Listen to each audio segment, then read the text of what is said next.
Hi everyone, I'm Mansfield City Manager Joe Smolinski, and I'm here to share some exciting news with you. On Monday, September 13th, our City Council passed the City of Mansfield's budget for the upcoming fiscal year. Now, I suspect that many of you have never taken the time to read through an entire budget document, and if you haven't, I do not blame you. Our most recent budget document is more than 300 pages long and details the revenues and expenses of a $246 million budget. We want to take a few moments to unpack some of its highlights. But first, I want to thank all of you, our residents, because the creation of this year's budget started where it should have, with you.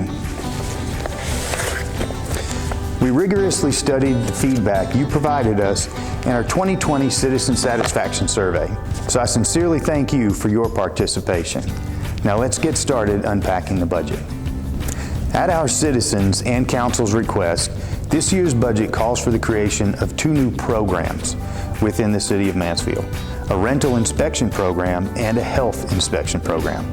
Our code compliance and building safety departments will begin conducting annual inspections of all multifamily dwelling units in January.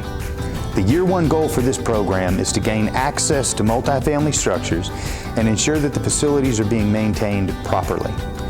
The year 1 goal for this program is to create a more streamlined permitting and inspection process, ensuring that these establishments are serving food safely to our community. Even better, these departments will be revenue neutral and essentially fund themselves, so there's no need to raise taxes in order to create these programs. And that's my next bit of good news. The city's property tax rate will not increase with this new budget. It'll be the same as it is now, 69 cents per $100 of assessed valuation. We have more highlights about the new budget to cover, but now I'm going to turn this over to Troy Listina, the City of Mansfield's Chief Financial Officer. Here in the City of Mansfield, we have 5 major funds. These are the General Fund, Debt Services Fund, Enterprise Fund, Special Revenue Fund, and Capital Projects Fund. The General Fund is funded primarily through property and sales tax, and it accounts for the majority of the City of Mansfield's basic operations, like the police and fire departments, for example. The Debt Service Fund is used to account for the payment of principal and interest on the City of Mansfield's general obligation and capital lease payments. The third fund is the Enterprise Fund, used for City of Mansfield operations that function similarly to private businesses.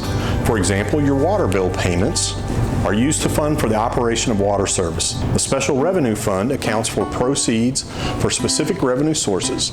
These funds include the Hotel Motel Tax, which sustains the Mansfield Convention and Visitors Bureau, the Mansfield Parks Facility Development Corporation, and the Mansfield Economic Development Fund.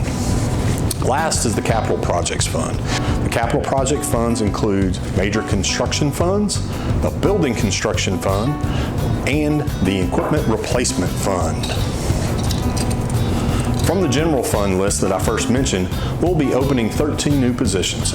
From the utility fund, we're adding a utility projects engineer, a water treatment plant operator, a safety officer, and finally, adding an assistant director of Parks and Recreation, as well as a part-time nature education specialist from Mansfield Parks Facilities Development Corporation Fund.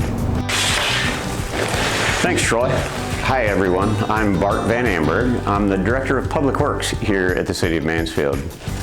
One of the biggest takeaways from the 2020 Citizen Satisfaction Survey was that many residents felt streets should receive the most emphasis from city leaders.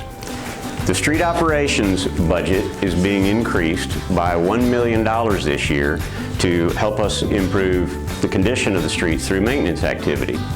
We will finally be ready to get Daymeyer Road under construction.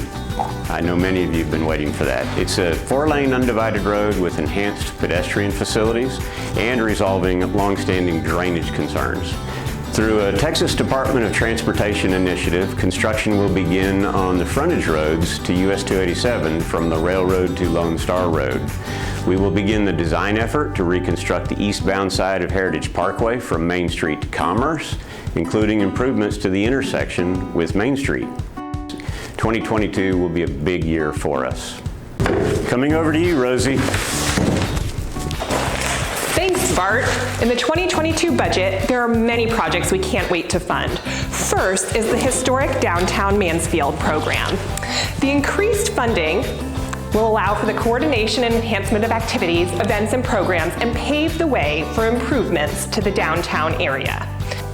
The Mann House Museum, which is the restored home of Ralph Mann, is also receiving additional funding. As a result, the museum will be expanding the reach of its services. The Cultural Arts Master Plan is another exciting addition to the new budget. This plan will create an artistic vision for Mansfield, but will also include assessments, visioning, planning, and more to ensure the plan is tailored to the city's needs.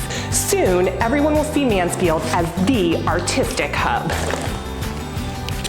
Here you go, Joe. Thank you, Rosie. The last thing I want to highlight about the budget is that it calls for nearly $2 million in new capital equipment. Over $1 million of that money will go toward our police and fire departments. Our new health and rental inspection programs will also receive the equipment that they need to hit the ground running.